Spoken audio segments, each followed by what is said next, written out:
ছি ছি ছি রূপবান, এই বয়সে এইসব কথা বলতে লজ্জা করে না তোমার? কিসের লজ্জা দাইমা? আমি এখন আর সেই কচি খুকিটি নেই। আমার বয়স হয়েছে, আমি বড় হয়েছি।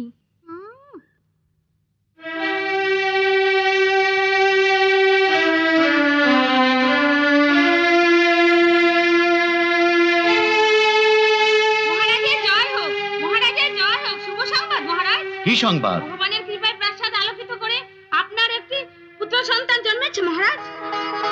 ভগবান জগদীশ্বর আমার মনোবাঞ্ছা পূর্ণ করেছেন। এই নাও দাসী, তোমার শুভ সংবাদের পুরস্কার। মন্ত্রীবর, ভগবান আমাকে বিজয়ী করেছেন, বিজয়ী করেছেন।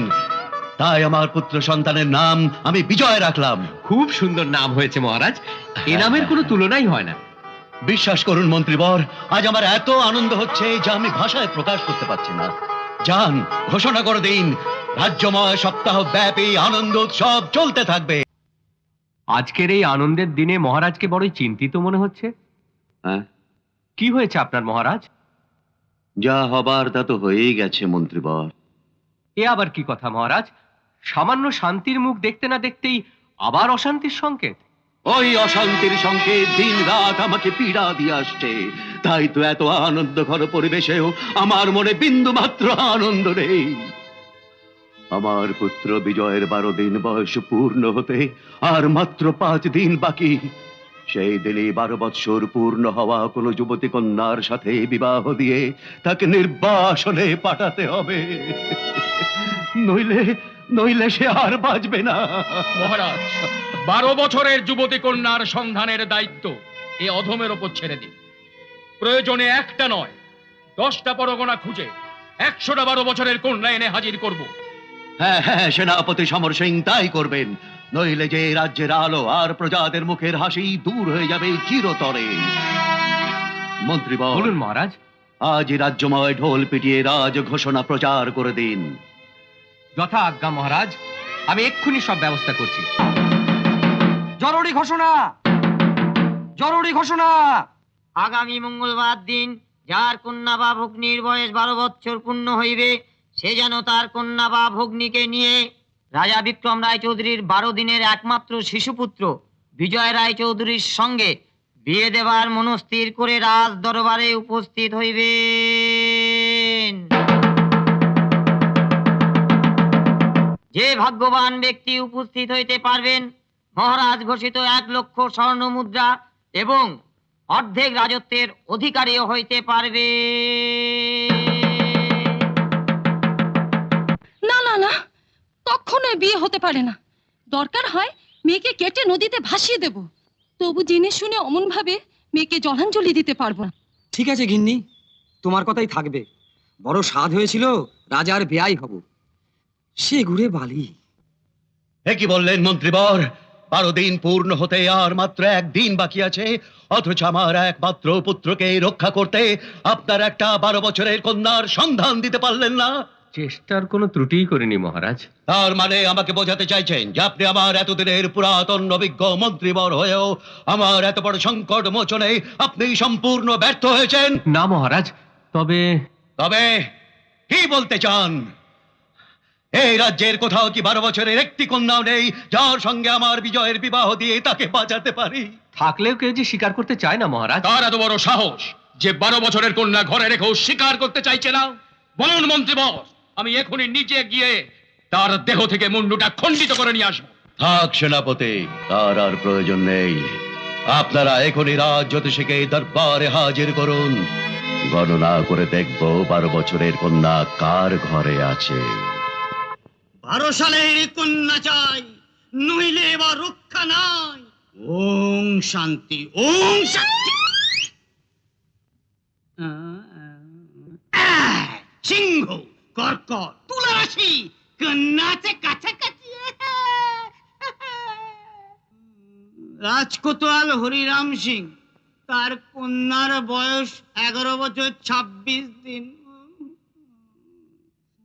প্রাক্তন সেনাপতি মাহান্ত দাস, তার কন্যার বয়স 11 বছর 11 মাস। মিলে গেছে, মিলে গেছে, একেবারে হাতের কাছে 12 সালের কন্যা। পেয়েছো? পেয়েছো রাজ জ্যোতিষী? 12 বছরের কন্যার সন্ধান তুমি পেয়েছো? আজ্ঞে মহারাজ, নির্ভুলে সত্যরাজ। ওহ ভগবান, বলো বলো জ্যোতিষী, কোথায় সেই 12 বছরের কন্যা এবং সেই ভাগ্যবতী কন্যা কার? বলো। শ্রদ্ধেয় মন্ত্রী কন্যা রূপসী রূপবানের আগামীকাল দিন ওখানে পূর্ণ হবে, হবে 1200। সেনাপতি, এই মুহূর্তে আমার রাজকোষাগার থেকে 100 স্বর্ণ মুদ্রা আর 1 বছরের খাদ্য সামগ্রী দান করুন রাজ জ্যোতিষীকে। এই নাও জ্যোতিষী।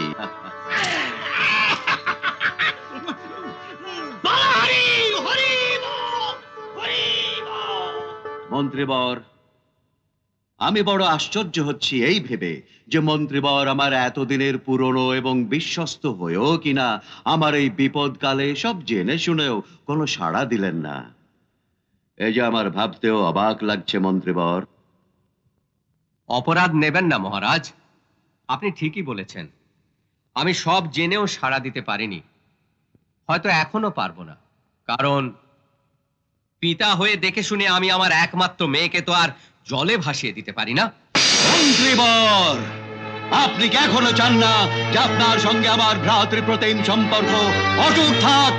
নিশ্চয়ই মহারাজ, তবে সেটা আমার একমাত্র কন্যাকে বিসর্জন দিয়ে নয়। বিসর্জন? নিশ্চয়ই। 12 বছরের কন্যার সঙ্গে 12 দিনের শিশুর বিয়ে দিয়ে নির্বাসনে পাঠানো তো বিসর্জনেরই শামিল। কাজেই এ জঘন্য কাজ আমার দ্বারা সম্ভব নয় মহারাজ। এর জন্য যদি মহারাজের সঙ্গে আমার বন্ধন যায় টুটে, তাহলে কথা দিলাম থাকবো না এই রাজ্যপটে। সেনাপতি, আদেশ দিন মহারাজ। বন্দি করুন এই অবাধ্য মন্ত্রীকে।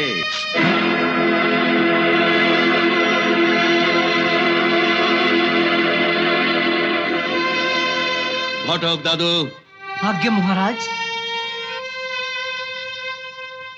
আপনি ঘটক হয়ে গিয়ে আমার পুত্র রাজকুমার বিজয়ের সঙ্গে রূপবান কন্যার বিবাহের ব্যবস্থা করুন আর রাজ্যময় জাঁকজমকপূর্ণ উৎসবের আয়োজন করুন। শোনো রূপবান, এই প্রস্তাবে তুমি রাজি হয়েছো? নইলে যে তোমার পিতা বন্দিদশা থেকে মুক্তি পাচ্ছেন না। কে বন্দি করেছে আমার পিতাকে? কি করেছেন আমার পিতা? মহারাজের দেওয়া এই বিয়ের প্রস্তাবে রাজি না হওয়ার অপরাধে তোমার পিতা এখন কারাগারে মৃত্যুর প্রহর গুনছেন।